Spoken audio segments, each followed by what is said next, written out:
ko xibaar yi dem ca réewum Russie jeexal ko ci réewum Iran. ci réewum Russie moom fukki doomi aadama ak juróom yu faatu mu am ci fukki xale ak benn waaye bu yoroon fital moo dugg ci ab école doon tiire ci kaw yi nit daal di faat fukk ak juróom fukki ak benn di ay xale moom mi def lu ne mel nag ginnaaw bi dafa daal di xaru daal di ñàkk bakkanam.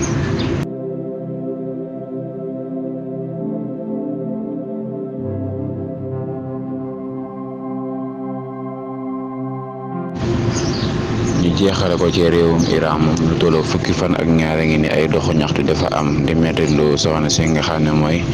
Mahsa Amini dafa faatu ci loxoy takk der yi ginnaaw seeni doxu ñaxtu yi nag lu ëpp junni doomi aadama ak ñaar fukk muy 1200 personnes yoo xam ne nii teg nañ leen loxo lu tolloog juróom-benn fukki doomu aadama ak juróom-benn yoo xam ne tamit faatu nañ ci bu ñu sukkandikoo ci benn ONG boo xam ne nii moom moo joxe xibaar bi di ONG Iran Human Rights.